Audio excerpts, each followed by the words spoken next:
So good afternoon once again. We're going to work on this. It's actually a bit of a review and a little advancement. I realize that we have not been meeting for quite some time now, so it will be difficult for me to just continue with the lesson. I would want to have a very quick review, and that quick review is via an exercise that we're going to do.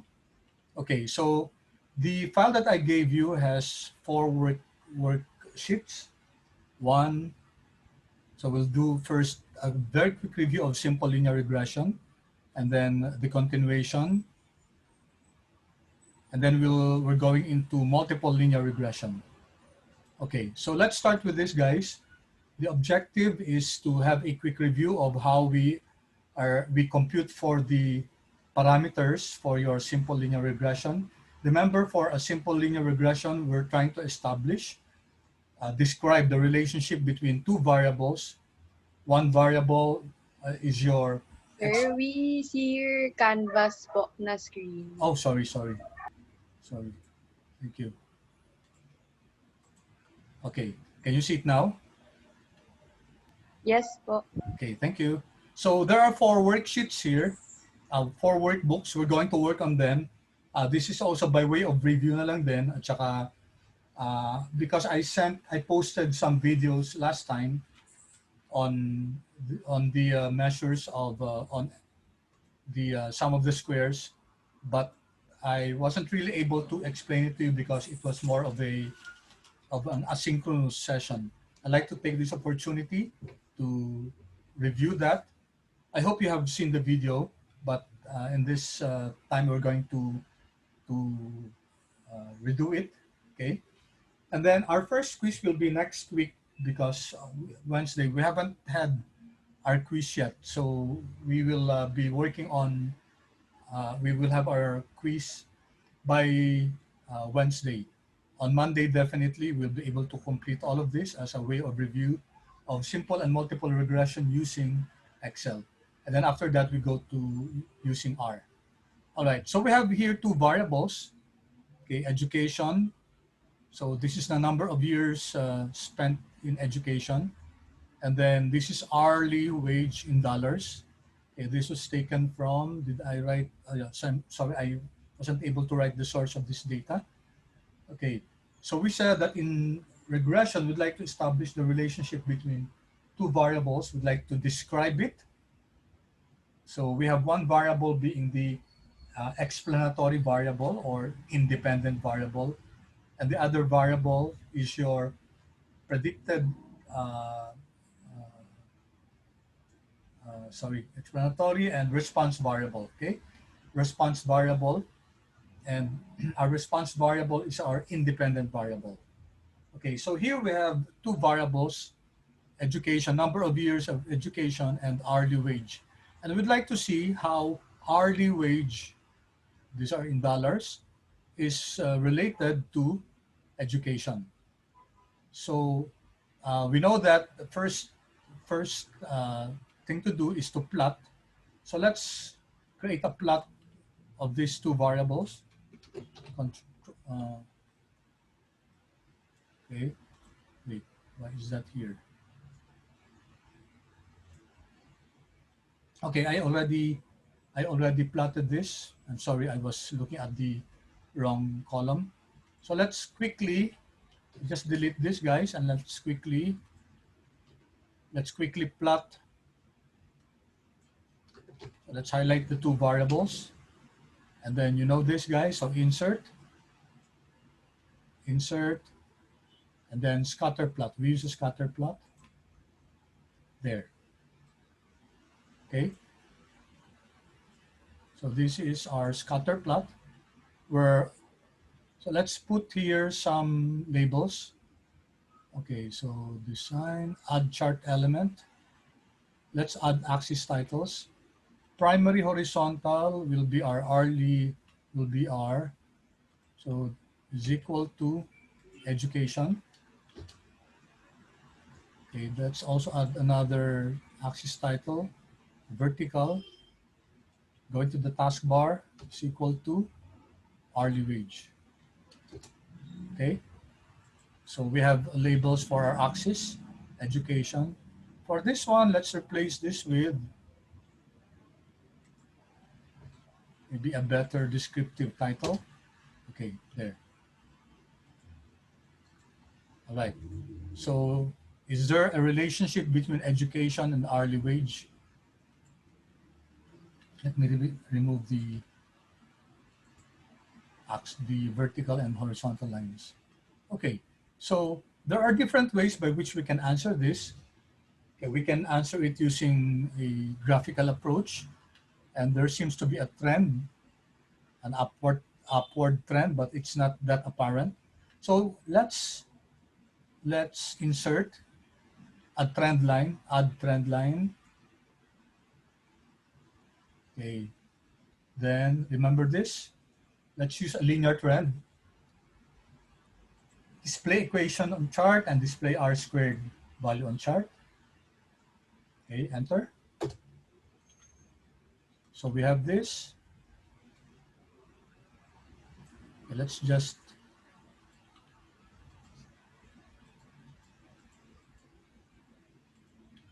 okay, let me pause for a while. Are there any questions? None so far po. None so far. Okay, yung iba, paki-chat na lang please. Kung konti lang naman tayo. So far clear? Kindly type yes or no lang. Yes sir, clear po naman. Clear. Okay, thank you. Okay, so ito last time, check ko lang ha. Last time guys, di ba, ginawa na natin to last time. You know how to generate the regression line. Okay, thank you. Thank you, Ali. Okay, so this is actually your regression line. Sabi natin, ang line, dapat may yung definition ng line is, remember the definition of a line? Sulat lang tayo dito. Let me use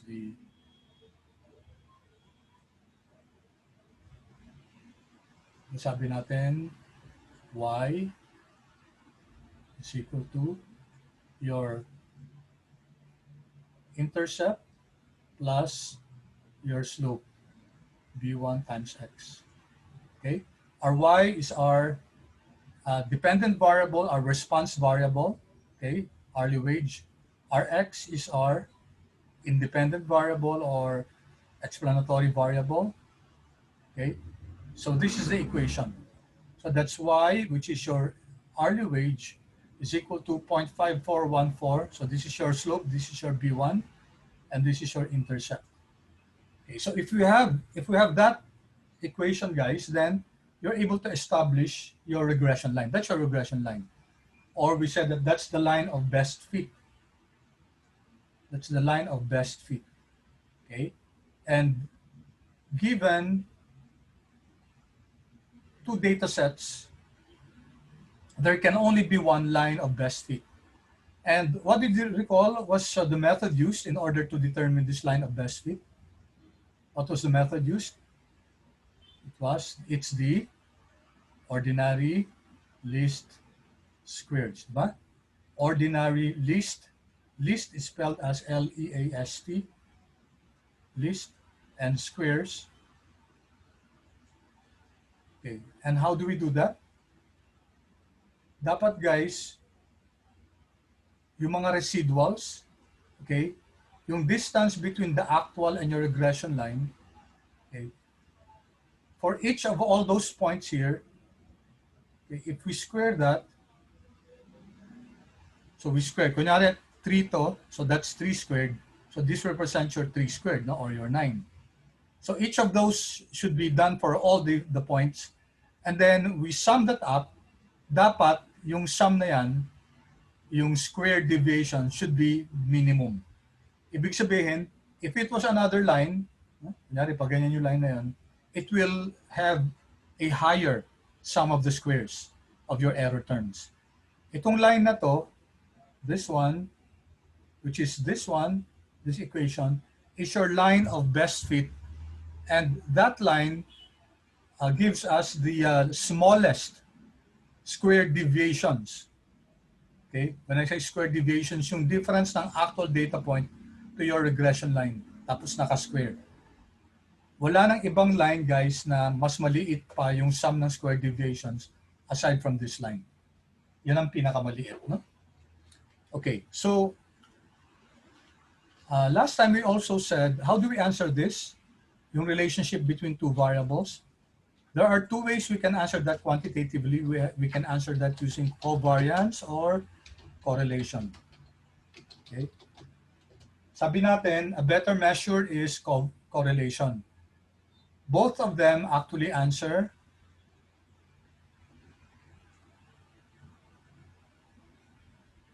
yung direction of the relationship and the strength, no? Strength or magnitude of the relationship between the two variables. Yung direction, guys, kayang i-answer ng covariance at saka yung correlation. Yung strength, it will be very difficult to use covariance in order to explain the strength between the two variables. No? Mas magandang gamitin si correlation para i-explain yung strength ng relationship ng dalawang variables na to. Then, I think last time, wala yata dito yon. So, na-determine na natin, di ba, yung ano, yung how do we determine the covariance? So covariance, last time we said, is the covariance between two variables. It's designated this way, or pag population, sigma xy. This is for sample. It's equal to the sum of the cross product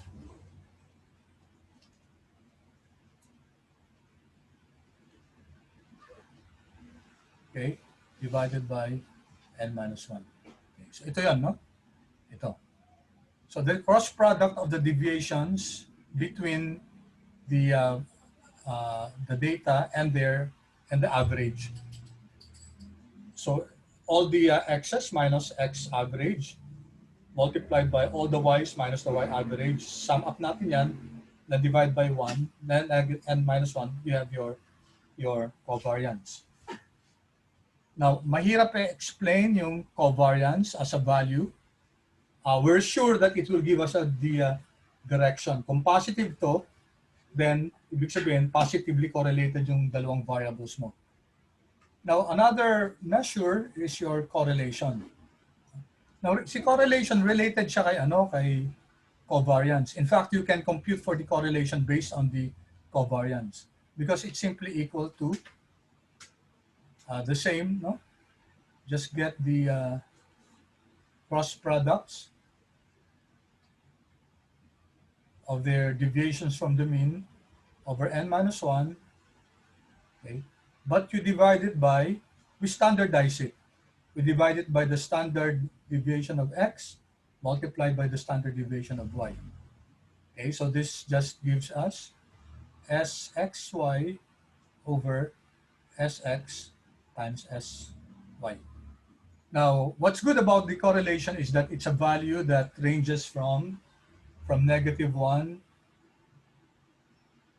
that's your correlation, hanggang +1. Okay? A +1 correlation means that the two variables are perfectly linearly related. Pag -1, perfect negative relationship. Then usually, mga variables, they range between these two, -1 and +1. If it's close to +1, then we have a strong correlation between the two variables, positive correlation. If it's close to 0, pag malapit sa 0, then practically very, very weak relationship or no correlationship between the two variables. Okay, so that's just a quick review. Let's do that now. Let's use, okay, our two variables by computing for the covariance and correlation. Okay, so that will be for the first part of this exercise. The next one will be to determine the slope and the intercept. Determine the slope and the intercept. You can actually compute for the slope using also the covariance. All right. Now, so we're going to work on these two variables, educ and HR wage. I'd like us to give names to this to these variables. Educ refers to this data set. HR wage refers to this data set. So that it will prevent us, we save time on having to highlight all of this because it's quite a tall data. Okay? 527, really, but not really that tall. So may I request you to highlight this, Control Shift down arrow, and then Control backspace. And then we'd like to ask Excel to give this data set the name education, and this data set the name hourly wage. So how do we do that? We can press Control Shift, okay, oops, Control plus Shift plus F3. Okay, so that's a keyboard shortcut for in Excel. Again, let me highlight this. I'm not sure if sino gumagamit ng Mac, paki-check kung tama din to. Control plus Shift plus F3, Control Shift F3. Okay. So notice that this dialog box is all about creating names from selection. So we're telling Excel, bigyan natin ng pangalan itong data na to, yung from M2 hanggang sa dulo. Let's give it a name. And hinulaan ni Excel na yung pangalan is in the top row. So tama nga, no? Education. The other one is HR wage. Okay? All right. Have you done that, guys? Paki-feedback kung yes.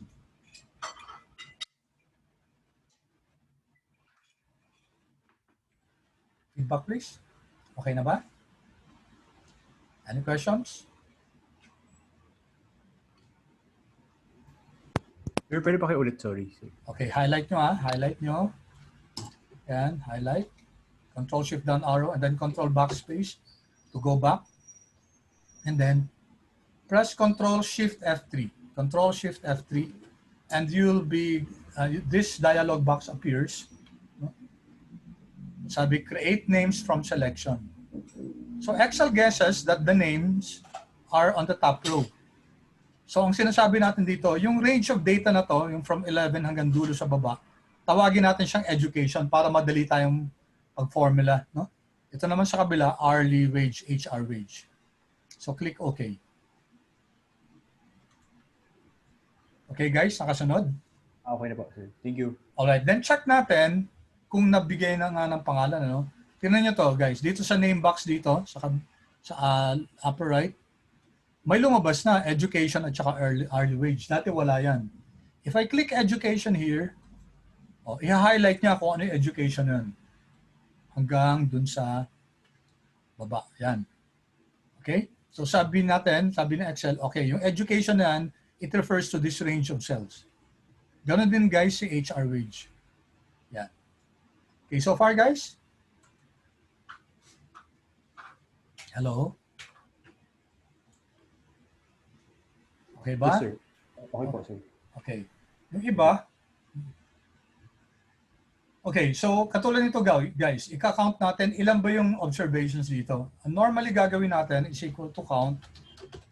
Tapos i-highlight mo to. But you don't have to do that kasi meron na naman tayong representation ng ano na to eh. If you type E guys, kasi ang pangalan ng range of cells na to is edu. If you type E, makikita nyo to para may yellow tag na to. Yun ang name. So let's go down and let's go here and then tab. Ayan. Okay, so bibilangin niya kung ano yung laman ng education. Okay, which is 526. Okay, so this is a lot better guys kasi kaysa yung i-highlight mo pa yung from M2 up to M500 plus, whatever that is. No? Okay, clear so far? Yes, sir. Okay, tapos bawasan natin isa para dun sa formula natin na, para sa formula natin na n-1, gagamitin natin yan. Okay, n-1. Okay, so just ano lang yan, yung binawasan lang natin yung n. Okay, x bar, we need to get the average kasi kailangan natin sa formula na to. Okay, ano ba kinukuha natin? We're going to compute for the covariance using this formula and then compare it with the covariance formula. ni Excel. Okay, so average ni okay, average ni education. Okay, so you see the convenience, guys. Average ni education, at saka let's also get the average of our Y bar. Average naman ni HR wage. So once I type HR, lumalabas yung name na HR wage. Tab lang natin, and then, so that's very easy to use and compute. Okay, just place 2 decimal places. Okay, any questions, guys? All right. So sabi ng formula, kailangan natin yung x minus x bar, okay, and y minus y bar. Okay, so siguro guys, ito pwede natin bigyan ng pangalan to. Since katabi na naman siya dito ng x bar, I'm going to call this x bar, tapos ito naman y bar, para madali din natin ma-access yung x bar at saka y bar. So how do you do that? Highlight this again. Okay, so ang secret dyan, ilagay niyo yung pangalan sa katabi ng number. Okay, then Control-Shift F3 once again. And then Excel again guesses, yung pangalan ba nasa left column? Okay, tama. So ito yung binigay natin ng pangalan sa values niyan. So, okay. Alright, so if you check guys, if you check dito sa name box, ayan no, ito na yung mga variables natin na may pangalan. No? Education, hourly wage, X bar, Y bar. If I click X bar, okay, dadalhin tayo dun sa 12.56 na yan. Okay, so we're going to compute for the covariance using this formula, x minus x bar times y minus y bar. So let's do that. This is equal to x. Ang x natin is education. Okay, minus x bar. So we can use the x bar name. Yan, di ba? Okay, then because of that, we can easily copy this down kasi x bar naka-fix yan. Control enter. So let's do the same for your y is equal to hourly wage minus y bar this time, y bar.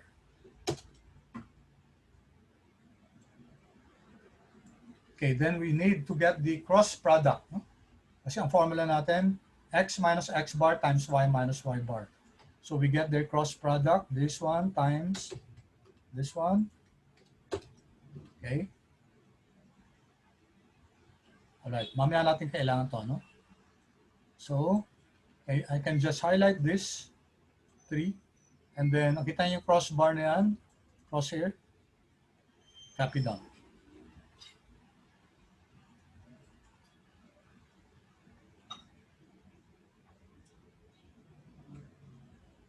Okay, so far?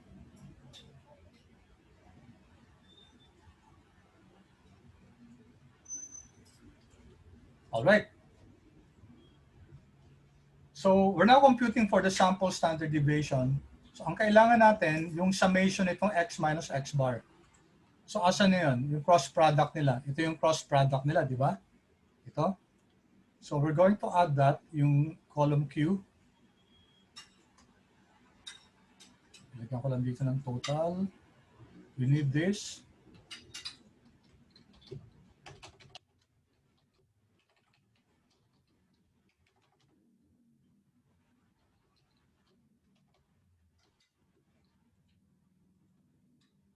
So shortcut Alt is equal to, press Alt is equal to, then sinam na niya lahat. Okay, hanggang sa taas.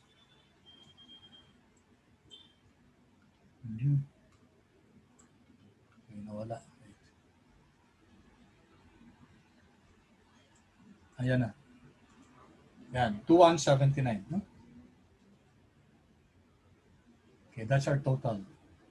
Okay, so let's follow the formula now. Sabi, summation nito ng cross product over n minus 1. So that will be, sorry.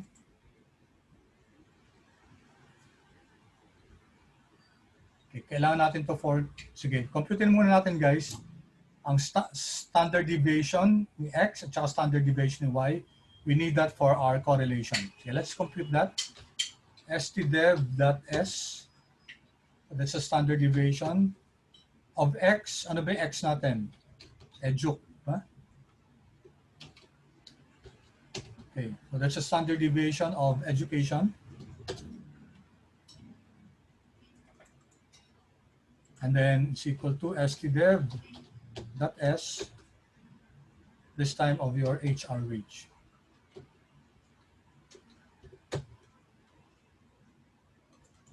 Okay, yan ang mga standard deviations ni education at saka ni hourly wage. Kailan natin gagamitin yan para sa correlation kasi si correlation, guys, is equal to your covariance. Ito yun. Pero divided by, standardized siya. Okay, that's why we divided by the standard deviation of X multiplied by the standard deviation of Y. All right, so let's now compute for the covariance, which is equal to sum ng cross product. We have that here below. Sum ng cross product ito. Okay? Sum ng cross product divided by your n minus 1. We have your n minus 1. Okay. So our covariance is 4.15. Now we can validate this if we use the, let's skip this, guys. Wag na yung array formula kasi mahirap pa yan. Ito na lang, yung built-in function ni Excel, covariance.s. So we're using the sample. Covariance nino, ni education at saka ni HR. Case sensitive ba to? Edu. Okay, education and HR wage. Yeah. Okay, so we're getting the covariance of education and hourly wage. We'll get the same answer, 4.15.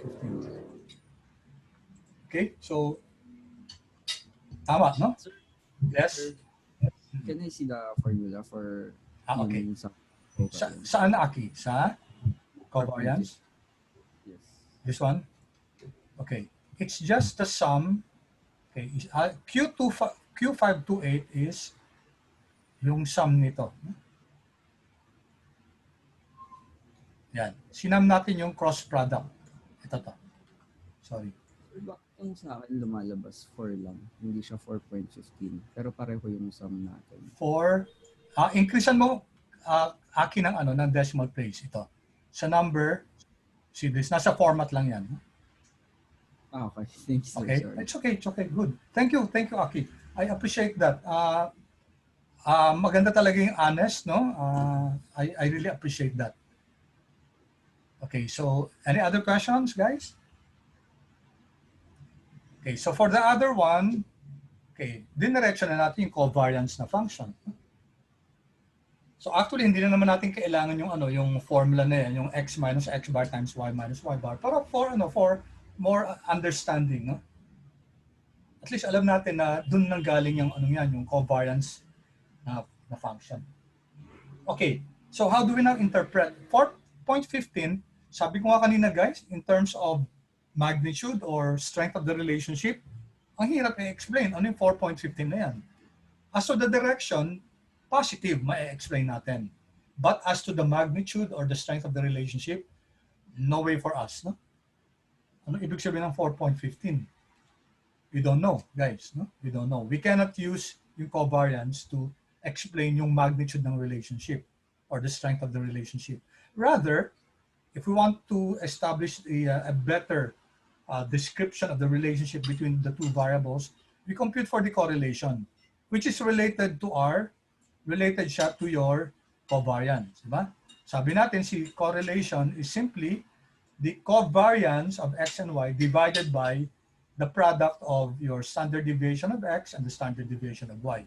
So let's do that, guys. Let's do that. So this is equal to, so meron na tayong covariance, di ba? So gamitin natin yon.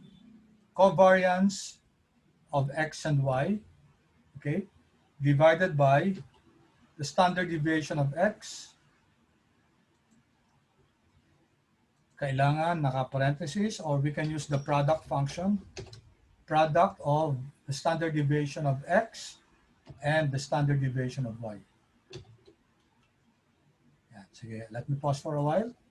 Kindly check the formula.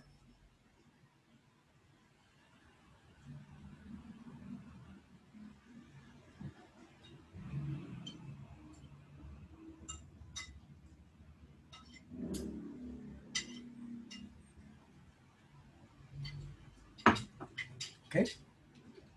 So correlation. If it turns out only on 0.4, increase na lang decimal place. No? 0.4.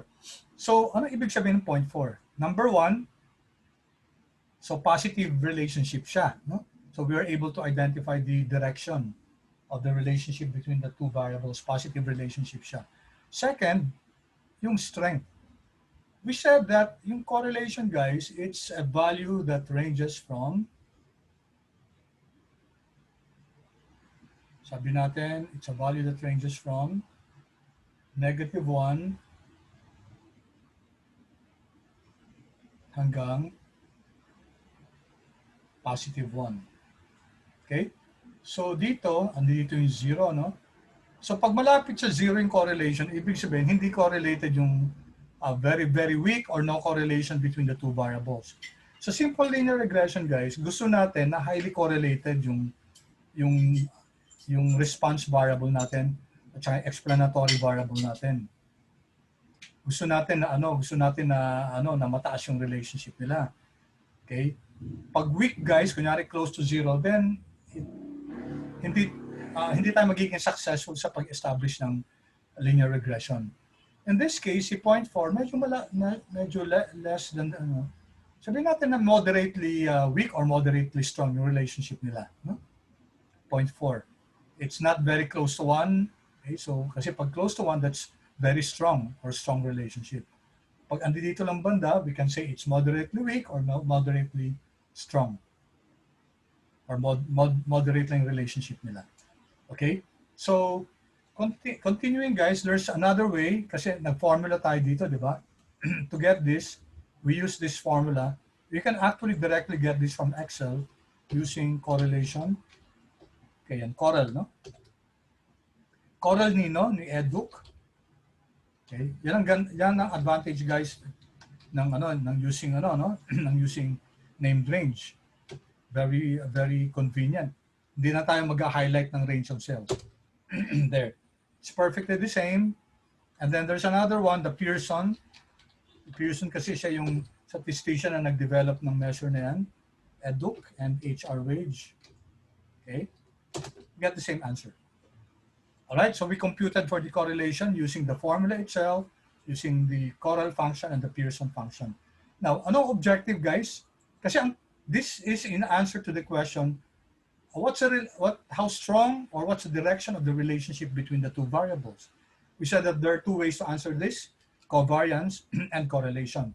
Si covariance, it can only answer the direction of the relationship. However, si correlation, which is just covariance na in-standardize natin by dividing it by the standard deviation of x and y, okay? So it gives us a better, quote-unquote, better measure of the relationship, because not only does it give us the direction of the relationship, but also the magnitude of the relationship. A correlation that's very close to 1 means that there's a strong positive relationship. A correlation close to -1 means there's a strong negative correlation between that. And for a simple linear regression, we would want the variables to be strongly correlated para maging maganda yung model natin. Okay. Now next, guys, aside from using covariance and correlation to look at the relationship, we can also use simple regression na. No? So dito na, guys, yung simple regression natin. And simple regression natin, sabi natin may equation yan. Ito, the intercept plus b1 times x. So we have to establish ano yung beta null at saka ano yung beta 1 para ma-define natin yung simple regression natin. Again, this is in answer to ano yung relationship ng dalawang variables natin, si education at saka si HR wage. Yun ang sinasagot natin, guys, ha? Alright. So the formula, guys, to compute for the slope is this one. So does this look familiar? Ano yung x minus x bar times y minus y bar? Actually, yung complete na formula niyan, meron dapat ditong, there should be here a divided by n minus 1. Tapos dito din, divided by n minus 1. Yun ang complete na formula. Okay, kaso nga lang, since they're both the same sa numerator at denominator, kinancel natin siya. But it's intuitive, guys, to include that kasi ano ba itong nasa taas na to? What's in the numerator? And then, what's this? Anyone? Ano itong nasa numerator na to? What's this? X minus X bar. Sorry? Sample covariance. Yeah, correct. This is your covariance, no? It's a covariance between your X and your Y. Okay? How about the denominator? Very, I think, familiar na sa inyo to, no? Namit ko na to sa basic stuff.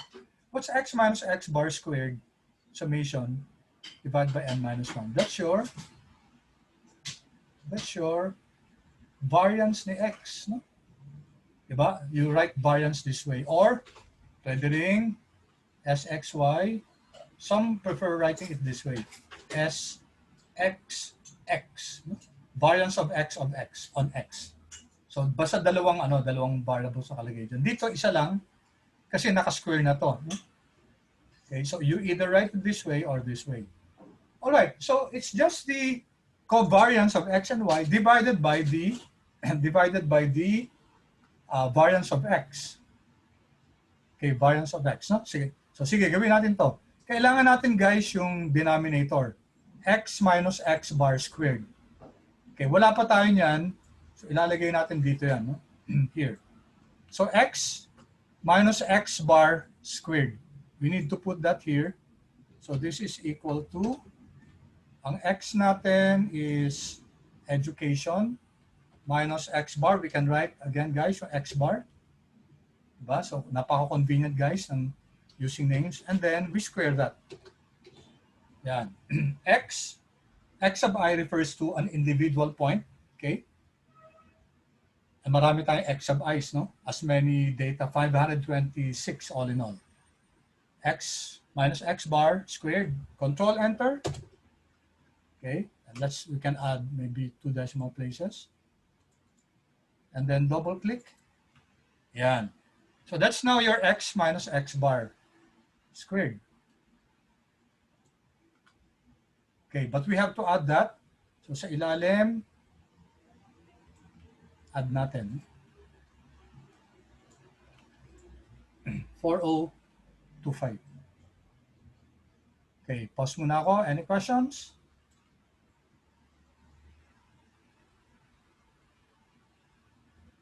Okay, so we're now trying to establish the relationship between two variables, not using covariance or correlation, but using a regression line. Okay, so yung regression line natin, kailangan ma-identify natin yung B1 at saka yung B null natin, yung intercept at saka yung slope. Okay, first, let's use this formula. B1 is, so it's the covariance of X and Y. So meron na tayo nun, di ba? Is equal to covar. Let's just use this. Covar ni X and Y, this one. And then divided by, so let's use this original formula. Ay, sorry, wait. Dapat ang kunin lang natin yung X minus X bar times Y minus bar summation. Ito yun, di ba? It's this one. And then divided by the sum of X minus X bar squared, which is this one. Yan.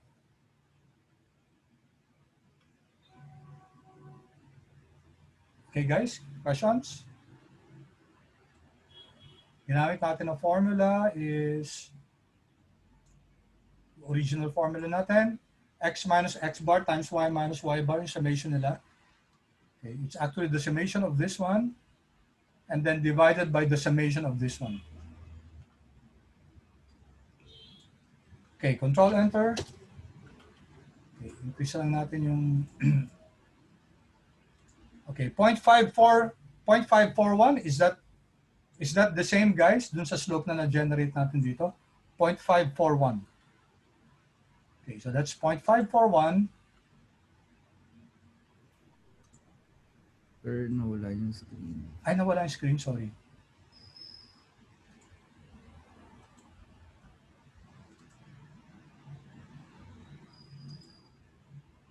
Okay, is it there now? Diyan na? Yes, sir. Okay.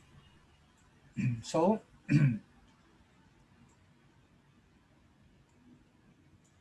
So yun yung slope, guys, and it tallies with the slope that that we were able to generate a while ago. Okay, and then how about the intercept? Ang intercept natin, guys, ang follow natin na formula ito. So it's just the average of y minus yung nakuha natin na slope from here times the average of x. So let's do that. Y bar, we have that, di ba? Y bar. Okay, minus, this is your B1 times your x bar. So let's type x bar.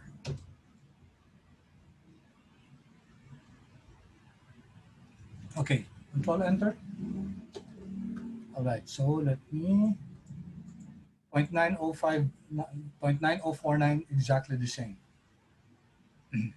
All right, so for this, guys, how do we explain or describe the relationship between your two variables? Again, guys, ginamit natin si covariance, si correlation, but they just give us either the strength and the direction. Walang in a sense, walang quantitative yung marginal effect ng one variable over the other. So that can be seen here in simple linear regression. Dito natin makikita yan. So we were able to generate correctly yung slope at saka intercept. Another way to do it is your slope function mismo. Okay, we can use the slope function directly. What's our known y's?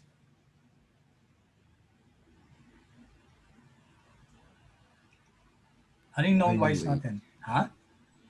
Early wage. Yeah, correct. Thank you. Okay, hourly wage. No? That's your hourly wage, comma. Our known excess is your education. Okay.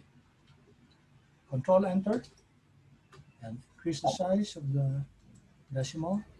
There, you have the same. Pareho lang. Also here, intercept. Intercept. Known y's again, hourly wage, comma. Education is your x. Control enter. Then increase. Okay. All right. Any questions so far?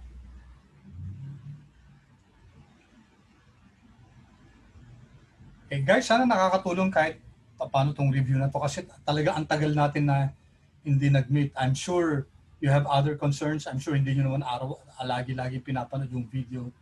So I deemed it important na to set the tone straight again para medyo magkaroon ulit tayo ng momentum. So what's our estimated equation? So our equation will be y, which is your hourly wage, is equal to your intercept, which is negative 0.949, okay, 90, oops, sorry, 9049 plus 0.541 times x, which is your education. Okay, so that's our estimated regression equation. Remember, guys, ano yung purpose natin ng regression? We use regression in order to two main purposes: to describe the relationship between your variables, and pangalawa, for prediction. So both predictive and for both descriptive purposes and predictive purposes. So this is our estimated regression. Okay. So it's also important, guys, to know kung saan yung relevant range natin. Minimum X, so minimum education. That's 0. And maximum X, 18. So it means, guys, that yung regressor natin, yung values niya ranged from 0 to 18. Okay, so that's our relevant range. Minimum of 0 and maximum of 18. Anong gamit yan, guys? That's important for predictive purposes. So if you're trying to predict your hourly wage using X, you can only use this, guys, if the range of your data, the X that you're going to use, is from 0 to 18. Or pwede na lampas pero wag masyado malayo. So if you're going to use this model to predict the value of your hourly wage when your X education is, let's say, 100, oops, medyo malayo na yun, guys. No? Kuha nyo, guys? So it's important for us to understand what's our relevant range so that when we predict our response variable, then medyo acceptable naman yung prediction yan based on our model. So as I said a while ago, you cannot use this model if you're going to predict hourly wage if education is 100. That's way outside your relevant range. No? So if your X is 15, can we use that? Yes, it's within the relevant range. How about if X is 20? Okay, more reasonable naman. Malapit naman dun sa, sa number of years na 80 na maximum. Just don't go very far out. No? Kunyari 30. Or, hindi natin alam kasi kung how your data will behave kung may mga ganong number of years of education na. Okay, so how do we compute for the predicted value? Well, we can use this equation. No? We can use the slope times 15 plus the intercept. So let's do that. So this is equal to the slope times your X value plus the intercept. So that's based on our equation. Control Enter. So the predicted value for hourly wage is 7.22 if education is 15 years. You can, of course, also use the trend function in Excel. There's a trend function in Excel.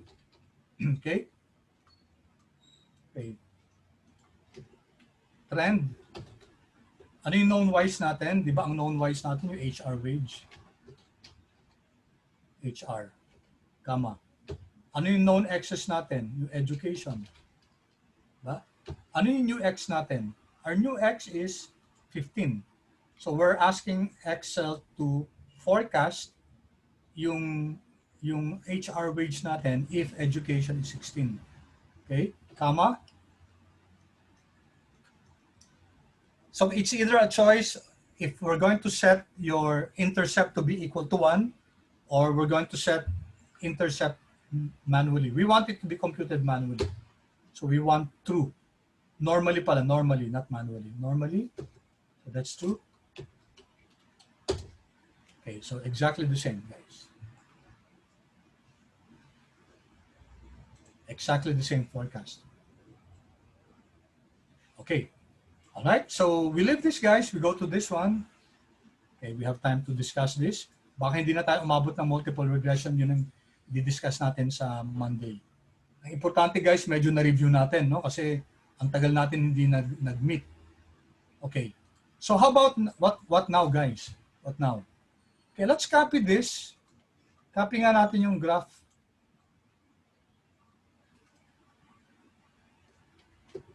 Copy natin dito para hindi na tayo mag-graph ulit.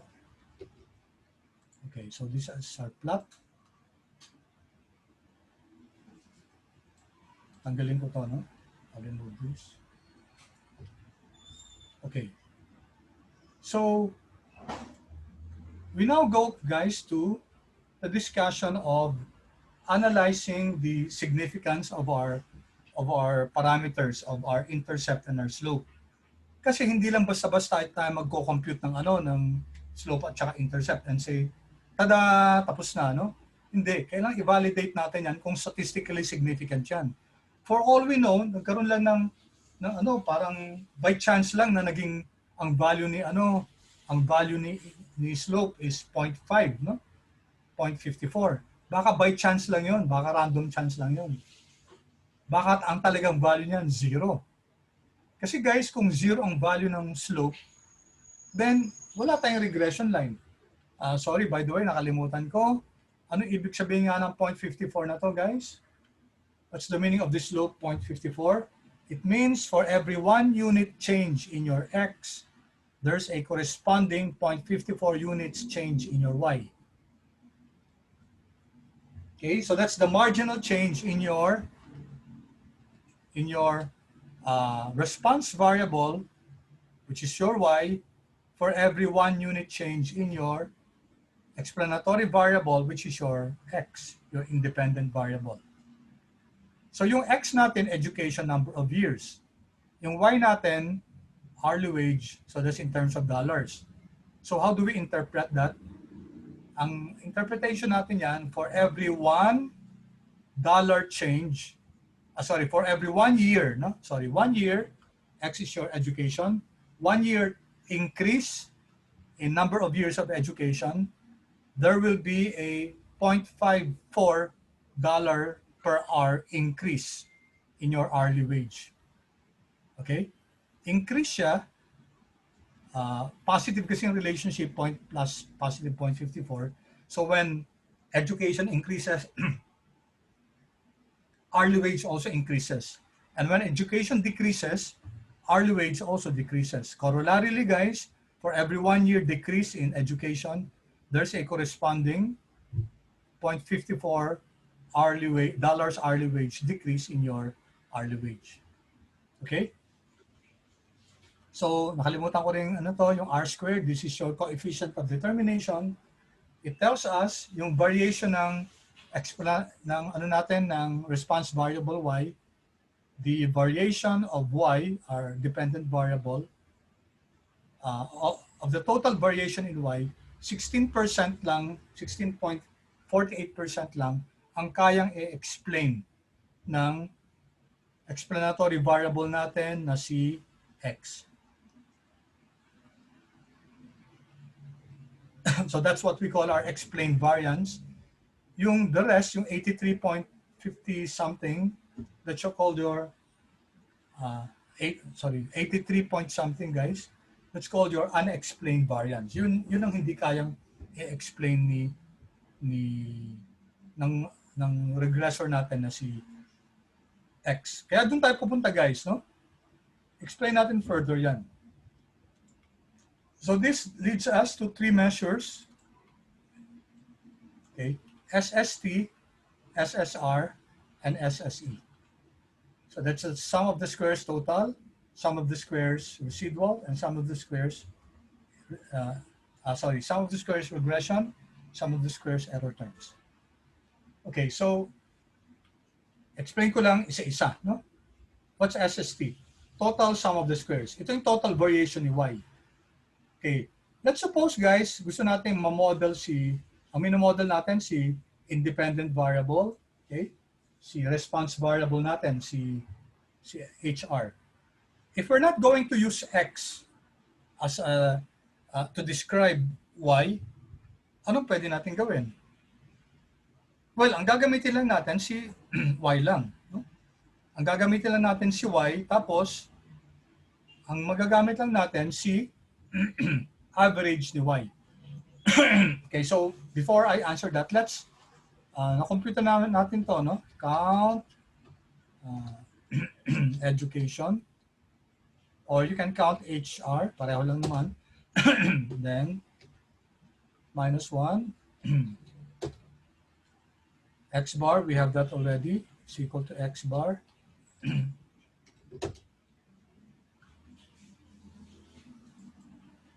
And then Y bar is equal to Y bar. We have already computed this, guys. HR dun sa previous slide natin, previous workbook natin. Oops, is equal to average, mali yata yung spelling ko, ng HR wage. Okay, that's 6 point something. 5.9. Okay, yung slope again, guys, na-solve na natin. Slope ni known Y is HR wage, and known X is education. And then the intercept.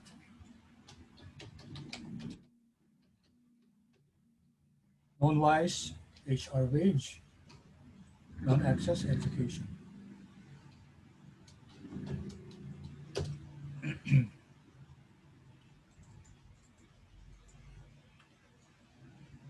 Okay, dapat negative to, diba? Okay, now to measure SST, SSR, and SSE. Okay, first SST. Okay, sabi natin, guys, si SST is a measure of the total variation of your y of your independent variable, a dependent variable. So, i-plot natin guys dito si ano. Ikakamayin ko na lang ha, guys. I just use my hand. O sige, ano na lang, i-plot na lang natin dito guys para mabilis din. Okay, we need 2 points, no? We need 2 points to plot the mean. Okay, so let's use the minimum education and the maximum education to plot our y bar. So kailangan natin si x. Ang x natin,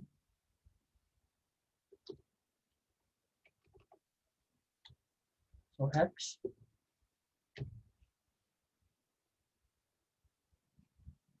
minimum, maximum.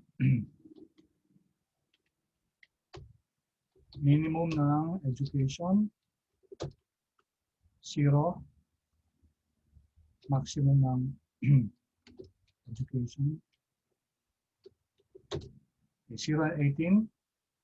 So si y bar natin is equal to y bar is equal to y bar. Okay, anong gagawin natin guys? Di ba, in order to determine a line, you need 2 points, no? So ang unang point natin si minimum x 0 at saka si y bar natin.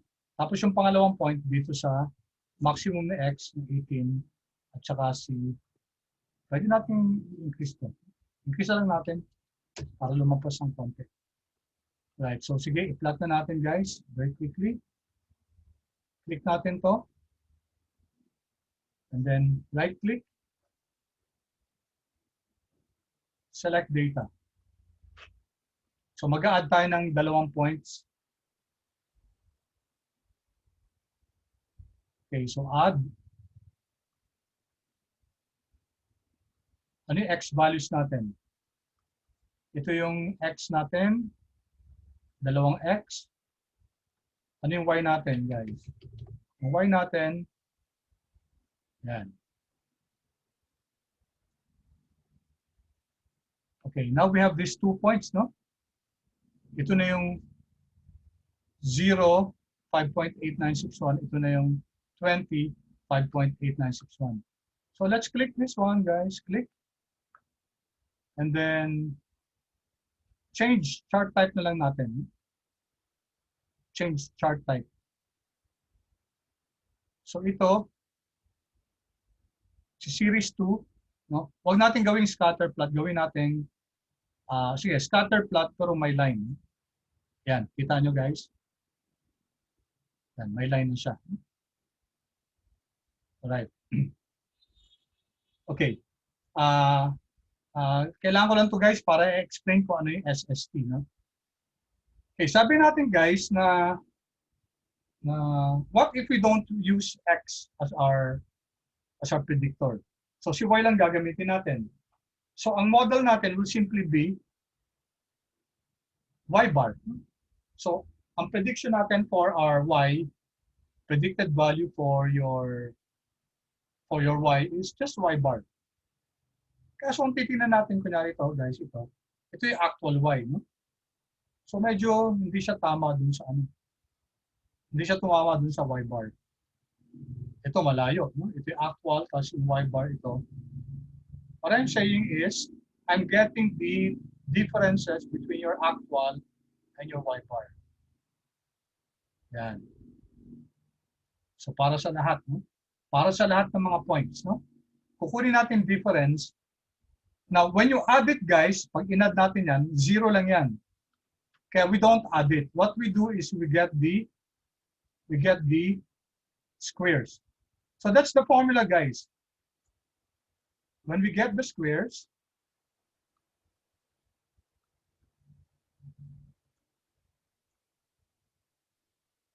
let me adjust this a bit.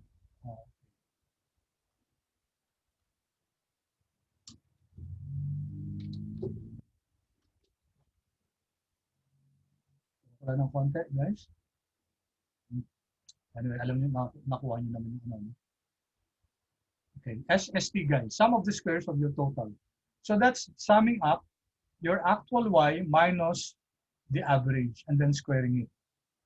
Okay, so that's how we get the total variation of your y.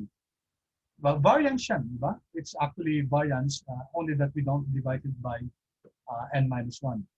So that's your sum of the squares of your total, which is the sum of your y minus y bar squared.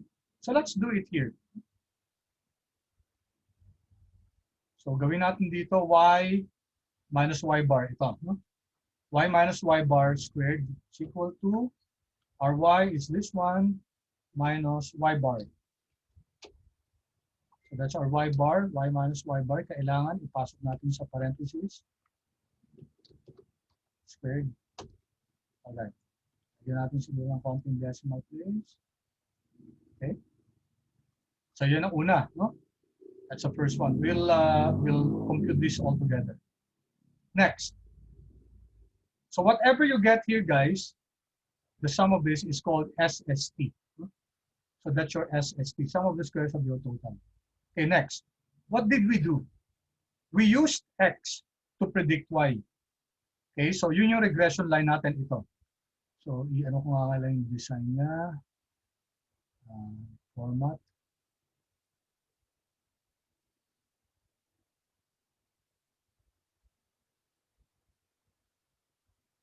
So, is, ano ko na lang, tapos, and then color.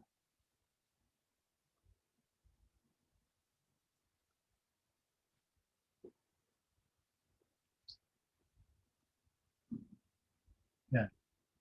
Okay. Okay. So this is your regression line, guys. This is your y is equal to 0.54x minus 0.9 something. Okay. Now, if you notice, guys, itong regression line natin, okay, take note, guys, it will always touch your x bar and your y bar. What's your x bar? Our x bar is 12.56. So this is 12.56 and 5 point something. So your regression line will always touch your average. Yan yung average natin, x bar and y bar. Okay, so perfect ba yung linear model natin? No. May mga points na ando dun sa line, okay siya. Good, tumama. Pero maraming points na wala.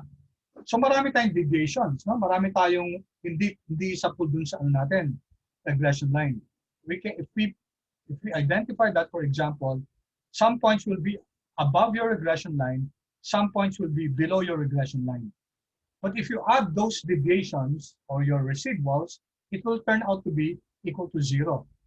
So ang gagawin natin, kukunin na naman natin, guys, yung residual natin. That's the difference now between your ito. Kunin natin yung mga residuals na yan. Tapos, square ulit natin, guys. Square ulit natin and i-add natin.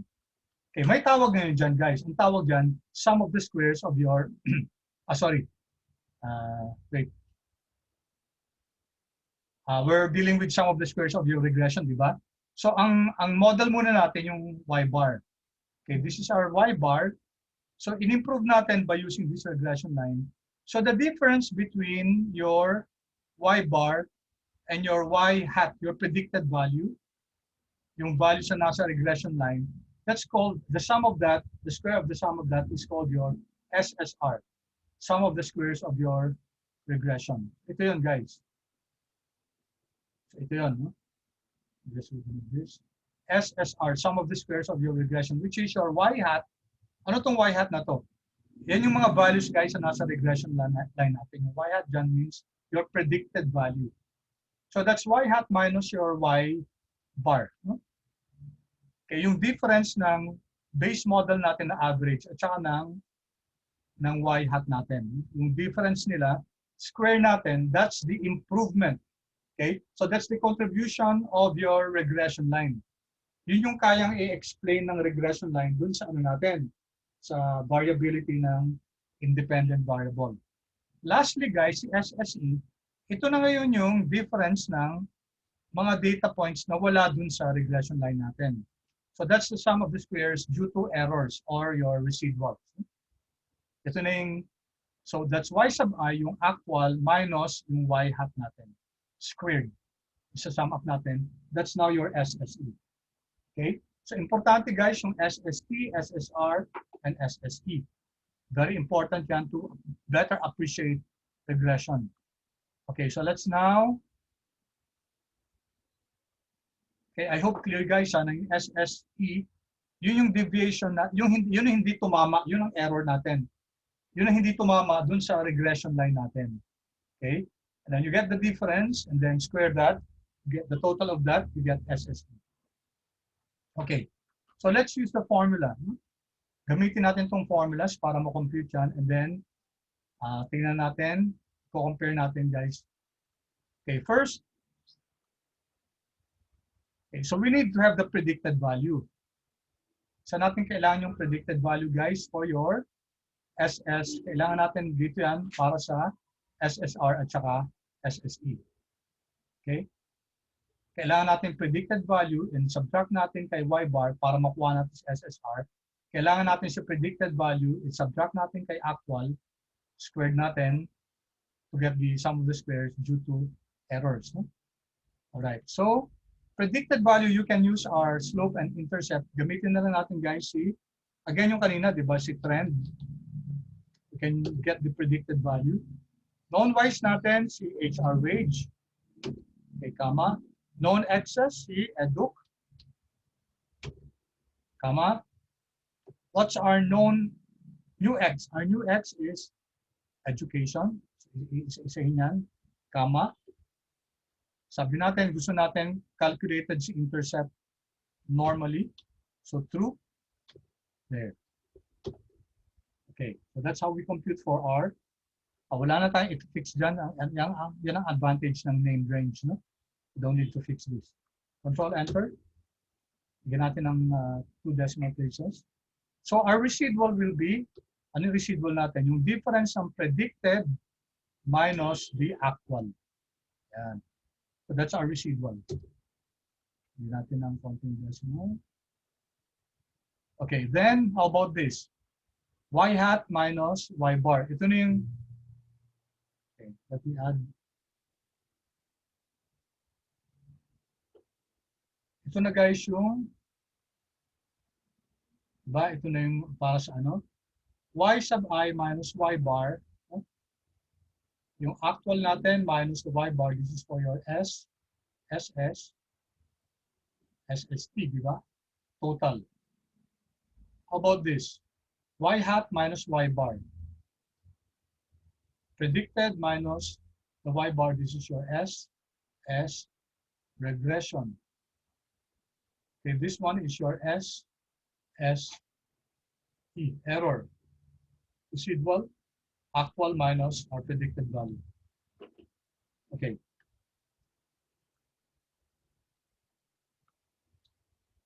So this is your Y hat. This is your predicted value. Sorry Na-square ba natin? Ayan, tama na square.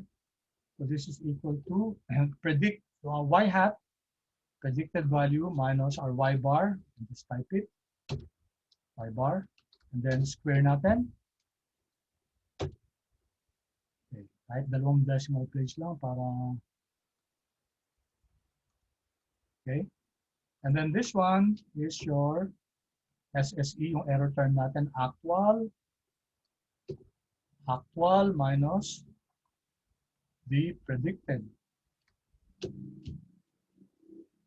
And then square. Or it's actually this one. No? Ito yan. No?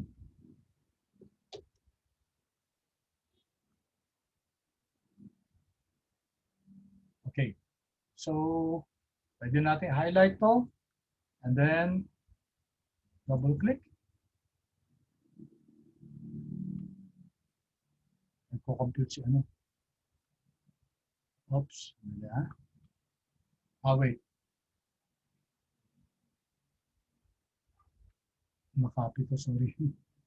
Let me repeat. Control Z. Makapit itong ano eh.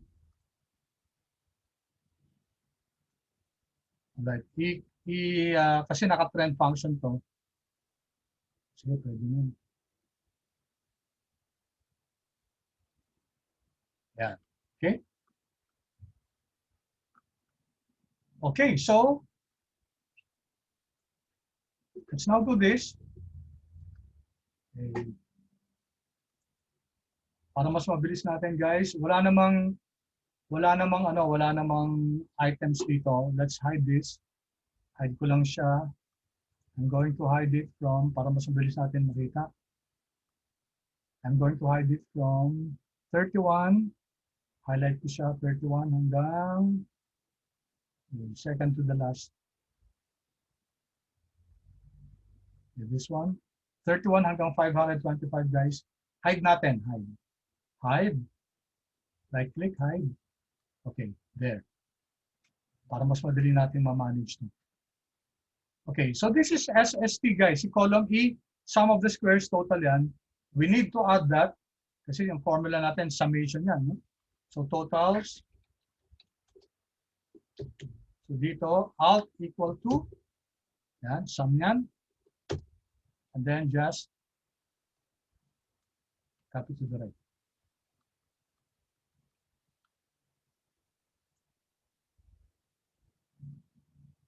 Okay, so this is your, sulat natin dito. This is our, ano to guys?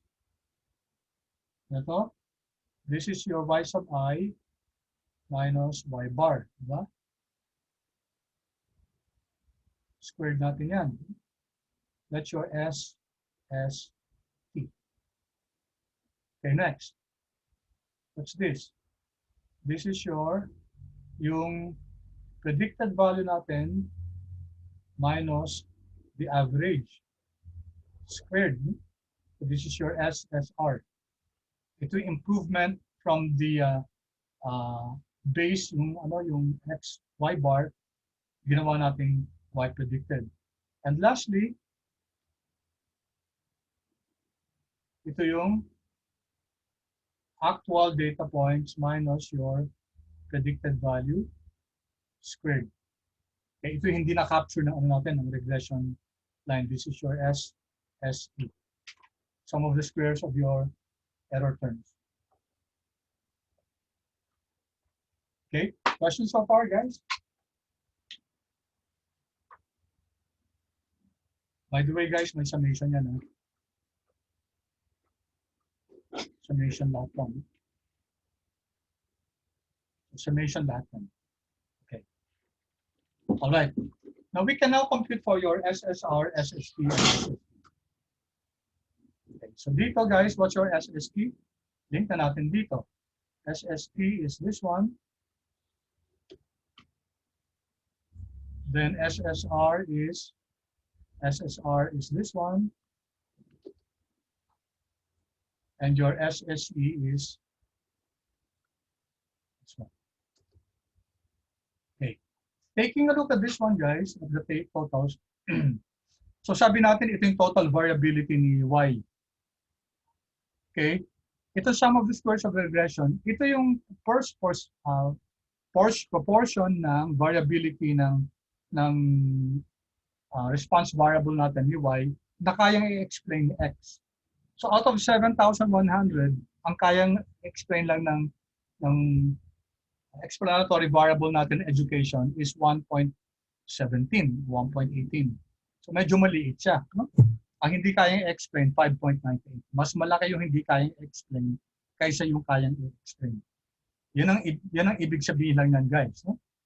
Alright, so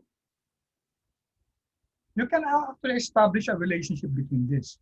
Kasi what do you notice? What's the relationship between SST and SSR and SST? May na-notice kayo? The relationship ng dalawa? If we add this two, okay, what do you see, guys? Anong kita, guys?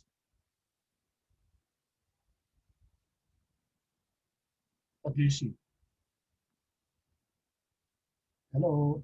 You still there? So, sir, same lang sa SST.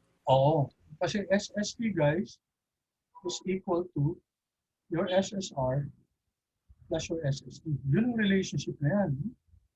The total variability of your dependent variable is the explained variability plus the unexplained variability. So very basic yung relationship na yan. Now let's divide everything by SST. So SST is equal to SSR plus SSE. If we divide this by SST and this by SST and this by SST, okay, let's do this. This is 100% or 1, diba? Then we have this, and then plus we have these two factors. So tingnan nga natin kung ano yung dalawang factors ito, guys. Sige. Here, sinabi sa atin dito na, okay, R squared is equal to SSR over SST. Okay, so this is equal to, lagyan natin ng pangalan to, no, para mas maganda. I'll highlight this and Control Shift F3. Yan, nasa left column yung pangalan. Okay, so this is SSR over SST. Yan. So 0.1647. Does this look familiar, guys? Alala nyo to? Ayan, no? 0.164. So this is your coefficient of determination. Ito. Ito yung coefficient of determination natin. Coefficient of determination. Ito si R squared, guys. Oops. So that's the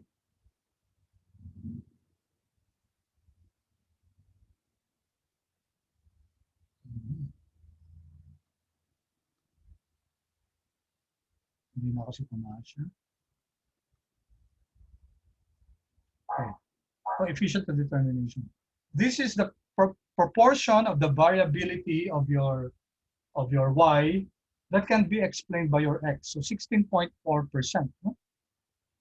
Okay, so kinuha muna natin yung SSR divided by SST to get your coefficient of determination. Buti na lang, guys, merong shortcut sa Excel, no? RSQ. Okay, Pearson product moment correlation coefficient. Actually, yung R dyan, guys, that's your correlation. So pag in-square natin siya, okay, pag in-square natin siya, we'll get the coefficient of determination. Kaya nga sabi natin, guys, gusto natin mataas ang correlation. Kasi pag mataas ang correlation, then mataas yung coefficient of determination. HR wage, comma, education, enter, edu, sorry, edu. The same, no? The same. And it's also equal to, diba, if you take a look at this relationship below here, your SSR over SST is simply equal to your explained variance is equal to 100% minus your unexplained variance. Transpose lang natin sa kabila. Okay, so that will be equal to 1 minus SSE divided by SST. There. Control enter. Okay, pareho lang siya. No? Okay, and establish natin yung relationship, guys. Si R is simply the square root of your, kasi R squared to eh. So si correlation will be the square root of your R squared. And that's 0.4059. Diba na-determine natin po kanina. So nakita nyo yung link, guys, si correlation related to your R squared. No? Any-square nyo lang yan. And R squared is your coefficient of determination. It tells us kung ano, guys, yung proportion ng variability ng response variable natin na kayang i-explain ng explanatory variable natin. Okay? So R squared, guys, very quick explanation. simply total sum of the squares. Okay, see r squared is the proportion of the variable of the that can be explained by the simple. Para may kulang to. Total sum of the squares that can be explained by your estimated simple regression line. Okay, so pare-pareho lang yung definition niyan. The proportion of the sum of the squared total that can be explained by your estimated regression line. Okay? All right, lastly for this worksheet, no? Hindi pa. We have, ganito muna gawin natin guys. Okay, here. Ito tayo dito. Sa side na to. Okay. I hope you have already installed yung RealStat guys. No? So sa RealStat, i-press yung Control Alt TI guys. So that's Alt plus T plus I. Pag hindi pa kaya ng Alt T, ay gawin yung Alt T, then I, then another I. Kasi minsan depende sa ano sa Alt plus T plus I. Guys, i-press mo nga yan. What do you get? What do you get with this one? Alt T I. Ako nagdo-double I ako kasi hindi maglalabas pag isang I lang. Okay, sana na-install niya class yung yung RealStat ha. Pag hindi pa, paki-install siya. Okay, paki-install. Then so hindi nag-a-appear kagad siya. So kailangan mag-run around muna tayo. Unclick this, then okay.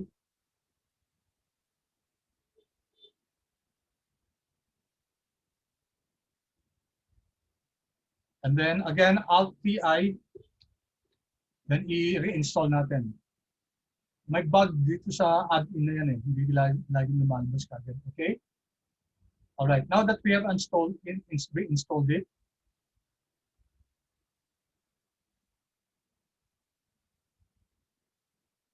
may lalabas na add-ins na dito, no? Okay, you can use this yung add-ins na to, RealStat, or pwedeng Control M. If you press Control M, lalabas yung RealStat. Okay, so regression tayo, guys. I just highlight the output of this, and then we'll explain the result later. Regression, multiple linear regression, okay? Ano yung input X range natin? Unfortunately, hindi pwede dito yung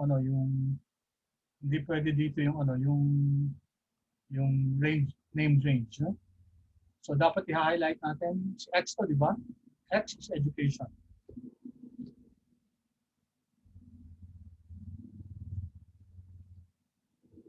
So it's education.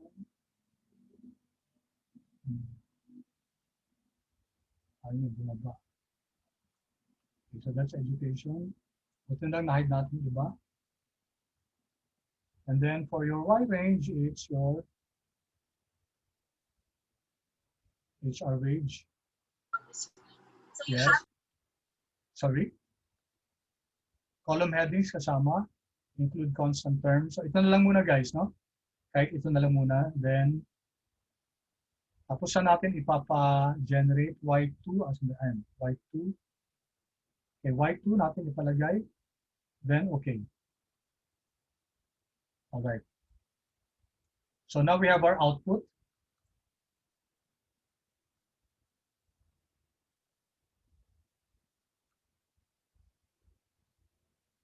Okay. So ano to guys? What's this? Ano yung 0.40? Multiple R. Ano yung multiple R natin dito? This is your, can you recognize this? 0.405.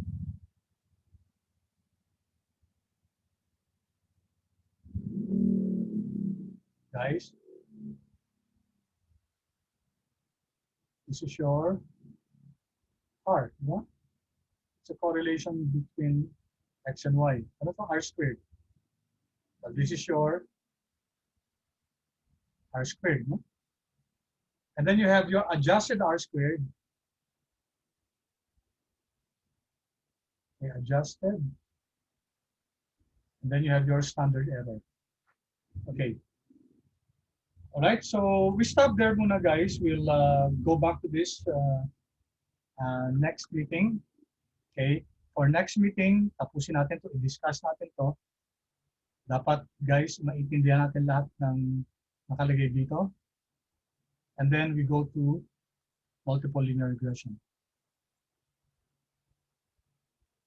Okay, any questions? May mga questions ba? None, sir. Pinos ko na muna kasi hindi natin kakayanin yung ano. Masyadong mabibitin tayo kung ituloy ko pa yung ano, discussion ko.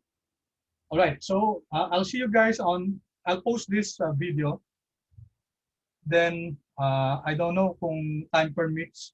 Gusto ko sana i-post na yung multiple linear regression, pero wag na lang para ma-discuss natin together itong MLR. Alright, so thank you so much for coming, guys. You stay safe, and pag may mga questions kayo, please feel free to PM me na lang or to email me. Alright? So, salamat. Thank you so much. I'll see you on Thank you, Monday. sir. Thank you. Thank you, sir. Thank you, sir. Salamat. Thank you. Bye-bye. Sorry po, sir, kung na-late. Sino? Sorry po, sir, kung na-late po ako. It's okay. It's okay. No problem. No problem. Hindi naman ako nag-check ng attendance. Okay po, sir. Okay. Sige. Thank you. Thank you. Thank you.